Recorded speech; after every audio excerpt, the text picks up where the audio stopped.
Hey guys, Gary Grate here with Gracie Academy, Reno. I'm here with Brad Munninger today. I'm going to go over a couple clock chokes and counter and a counter to counter on the clock choke. So, real quick, going to kind of go over these quickly. Get guys back here. I have my harness here. Two grip styles. Okay, first I want to open this up, hitchhike this thumb in as deep as I can, straighten that wrist out. So I hitchhike that thumb up there, pull the slack out, make a grip, straighten that fist out. This hand is going to be one of two spots. I'm either going to grab right here on the gi or cover this arm. I like to cover the arm just for a little more mobility and movement, but two ways to do this. I'm here and here, chest tight to his back, big key, shoulder tight to the back of his head here, okay? So clamping here and here. There's two ways to go about this. The first one is I'm going to run around the front. When you run around the head, make sure you don't cross your feet. So what I'm talking about is don't take a step like this, okay? So what I'm doing, chest tight, shoulder tight, I'm just gonna walk my way around like this until I get the submission. This arm here or here, and this elbow here in the tight keeps him from following me. So again, I'm here, open that up, boom, boom, here or here. Okay, either way I wanna do it, shoulder tight and run and sprawl, okay? The second way is I'm gonna cross my feet, but I gotta make sure I get out in front of this shoulder. So I'm here, exact same thing, hands can be in one of two spots, okay? I'm taking a step and I'm gonna leap out in front of his shoulder here. And usually, you're gonna leap right into the choke and he'll tap as soon as you land it. If I don't get in front of his shoulder, which is the same thing as if I cross my feet when I run, and I'm here, it's really easy for him to drive into me and just turn back in and get on top. So I don't wanna be there, okay? So, both ways again, I'm here, either here or here. Okay, I prefer this way, it doesn't matter. Tight here, run, okay? Or jump out there, okay, in your choke. And that's kind of both quick ways to do that. A couple other pretty cool ways you can do is I'm going to get the same thing here. And a lot of times I can't get this arm or I can't get a hold of his gi. I can just grab this right here, this material here on his knee.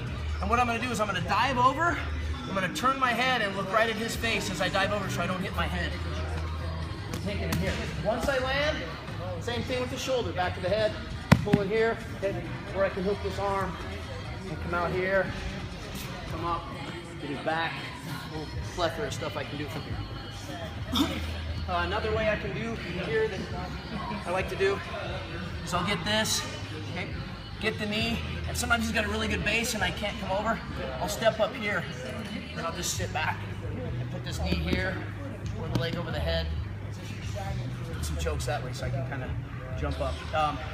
Another way on that, if you're having trouble, you get a guy with a really good base, and you can't get this here, and you can't get enough leverage, keep your knee on the floor, or keep your knee underneath him, pull him back, and then I can still do my choke, but I also have the arm, triangles, Kimuras, I got a whole thing to switch to from here, so a whole bunch of options on it. Okay? His counter for the clock choke is as soon as he feels me start to turn that corner, he's gonna step up with this back leg, okay?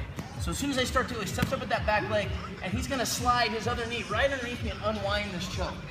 Sometimes the guy will have it deep enough and they'll fall you over and they'll still try to choke, and usually it's loose enough for him to start shrimping to the ground and get out. Okay, so basically from the other side, same thing. I'm here, I get the choke, I start to move, he steps up, and he slides in and unwinds it, or if I manage to get over a little bit, he can still try to slide to the ground and unwind that choke. Okay? So, just remember, anyone who starts hitting that clock choke, protect your neck, step up, slide in. I'm not stepping up and falling backwards. Don't roll back. Step up and slide under them. Take the guy doing the choke off of his base. Counter for me, if you're aware of this, his counter enough, is as soon as he steps up and he starts to roll, I'm gonna plant this hand here, and that hole right here is my other knee. Let this leg trail right to half guard. I'm just gonna jump this knee over and dive underneath here. Pull him tight to me. Here, keeping him tight. As soon as he comes up, the higher up this knee is, the faster this leg comes out. I frame, throw this leg right here. I got that, or arm lock. So again, we're here. He starts to do the counter. As he rolls me, I jump, and I hop over. Tight to him, okay? So roll back right. If this knee is way down here, my leg doesn't come out. So when you jump over, get it way up here. Now my leg's free. Frame, a little more normal speed. It'll look like this when you go over. So you get your harness, you get your choke, you start to go, dive over. that choke. And all I'm doing here, this heel's going down here, and my leg's pushing here. Here. Arm bar, don't let go of this until you get the arm in your arm bar. And that's pretty much it. So you got your clock choke here and here, running around the head, jumping in front of the shoulder, grabbing the knee, looking at the head, diving over, pulling him on top of you, or sitting up, the knee in the back and pulling him on top of you. His counters, he steps up, the back leg slides under. My counter, the counters, I plant and dive around the circle. Just a little clock choke series. Learned this from Charles a long time ago. Anyway, thank you very much. BJJReno.com.